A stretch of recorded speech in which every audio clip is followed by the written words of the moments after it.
सोचिए जरा, आपका ऑफिस वो जगह है जहां आप तरक्की करते हैं या फिर एक ऐसा जाल जिसमें आप बुरी तरह फंस चुके हैं। आज हम बात करेंगे भारत के कॉरपोरेट जगत के उसी काले सच की जो लाखों कर्मचारियों को, आप जानते हैं, चुपचाप सब कुछ सहने पर मजबूर कर देता है। चलिए, शुरुआत ही एक सीधे सवाल से करते हैं।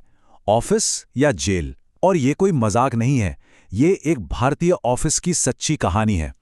एक बॉस ने अपने कर्मचारियों को रात भर ऑफिस में ताला लगाकर बंद कर दिया। क्यों? क्योंकि काम खत्म नहीं हुआ था। और यकीन मानिए, ये कोई इकलौती घटना नहीं है।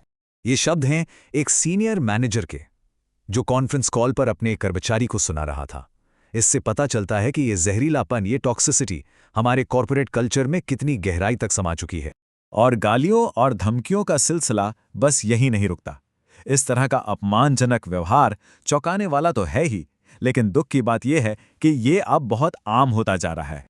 चाहे वो गुरुग्राम की एक एडटेक कंपनी हो जहां कर्मचारियों को बंद किया गया, या वो जूम कॉल जिस पर एक कर्मचारी सीने में दर्द से गिर गया, ये सारी घटनाएं सिर्फ अलग-अलग कहानियां नहीं हैं। नहीं, ये एक बड़े और खतरनाक पैटर्न की तरफ इशारा कर रही हैं। अब देखिए, सबसे हैरान करने वाली बात तो ये है कि टेक्निकली भारत में ये सब कुछ काफी हद तक कानूनी है। हाँ, सही सुना। तो सवाल ये उठता है कि आखिर ऐसा हो कैसे सकता है। चलिए जरा समझते हैं कि हमारा कानून इस कल्चर को पनपने का मौका कैसे देता है। सारा का सारा खेल ना इन दो शब्दों के बीच के फर्क में छिपा है। कामगार यानी वर्कमैन और कर्मचारी यानी एम्प्लॉय। सुनने में ये सिर्फ शब्दों का हेरफेर लगता है ना, लेकिन असल में ये एक बहुत बड़ी कानूनी खाई है। एक ऐसी खाई जिसमें लाखों भारतीय प्रोफेशनल्स के अधिकार कहीं खो जाते हैं। कर्मचारी होना कामगार होने जैसा नहीं है, और बस इसी एक फर्क की वजह से कई कानूनी हक छीन लिए जाते हैं। देखिए, कानून ये कहता है कि लेबर कोड का दरवाज़ा सिर्फ वही खटखटा सकता है जो वर्कमैन की परिभाषा में आता हो। पर इस परिभाषा में कौन नहीं आता? कोई भी जो मैनेजरियल रोल में हो या जिसकी सैलरी 10,000 रुपये महीने से ज़्यादा हो। इसका मतलब ज़्यादातर वाइट कॉलर प्रोफेशनल्स इस परिभाषा से बाहर हो जाते हैं, और नतीजा, वो कानूनी तौर पर बिल्कुल असुरक्षित हो जाते हैं। तो अब ये देखते हैं कि कानून के इसी लूप होल का, इसी कमी का फायदा उठाकर वर्क प्लेस पर किस किस तरह का शोषण होता है। डिलॉयट की 2024 की एक स्टडी के आंकड़े तो सच में चौंकाने वाले हैं। स्टडी बताती है कि भारत में 80% कर्मचारी, 80% मानसिक स्वास्थ्य की समस्याओं से जूझ रहे हैं। और इसका सबसे बड़ा कारण क्या है? ऑफिस। जी हाँ, ऑफिस। ये फाइनेंशियल स्ट्रेस, फैमिली प्रॉब्लम्स, यहाँ तक कि पैंडेमिक से भी बड़ा कारण बन गया है। और ये प्रॉब्लम सिर्फ मेंटल अब्यूज तक ही नहीं रुकी है। यौन उत्पीड़न यानी सेक्सुअल हरासमेंट की शिकायतें टॉप कंपनियों में 40% तक बढ़ गई हैं। और ये तो सिर्फ वो मामले हैं जो रिपोर्ट हुए हैं। सोचिए, करीब 70% महिलाएं तो ऑफिस में हुए उत्पीड़न की रिपोर्ट तक नहीं करती। अब इसकी एक बहुत बड़ी वजह है पॉश एक्ट के तहत बनी इंटरनल कंप्लेंट्स कमेटी की बनावट। सोचिए, ये कमेटी कंपनी खुद बनाती है, ज्यादातर सदस्य कंपनी के ही होते हैं। और तो और, ये कमेटी सिर्फ सलाह दे सकती है, कोई फैसला नहीं ले सकती। जो आखिरी फैसला होता है वो हमेशा एम्प्लॉयर के ही हाथ में होता है।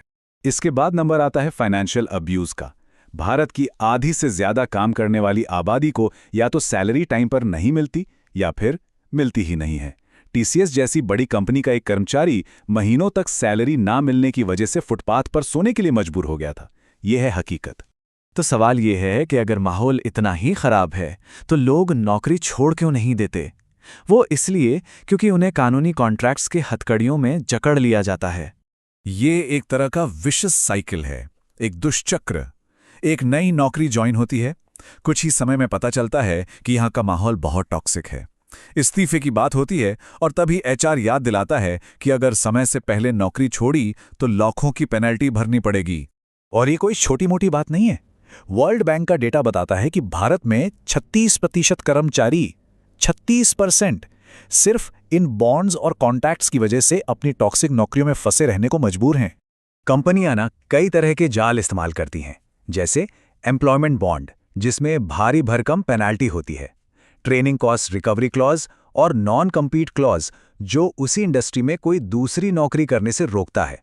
कुछ कंपनियां तो हद ही कर देती हैं, वो ओरिजिनल डिग्री और सर्टिफिकेट तक जब्त कर लेती हैं।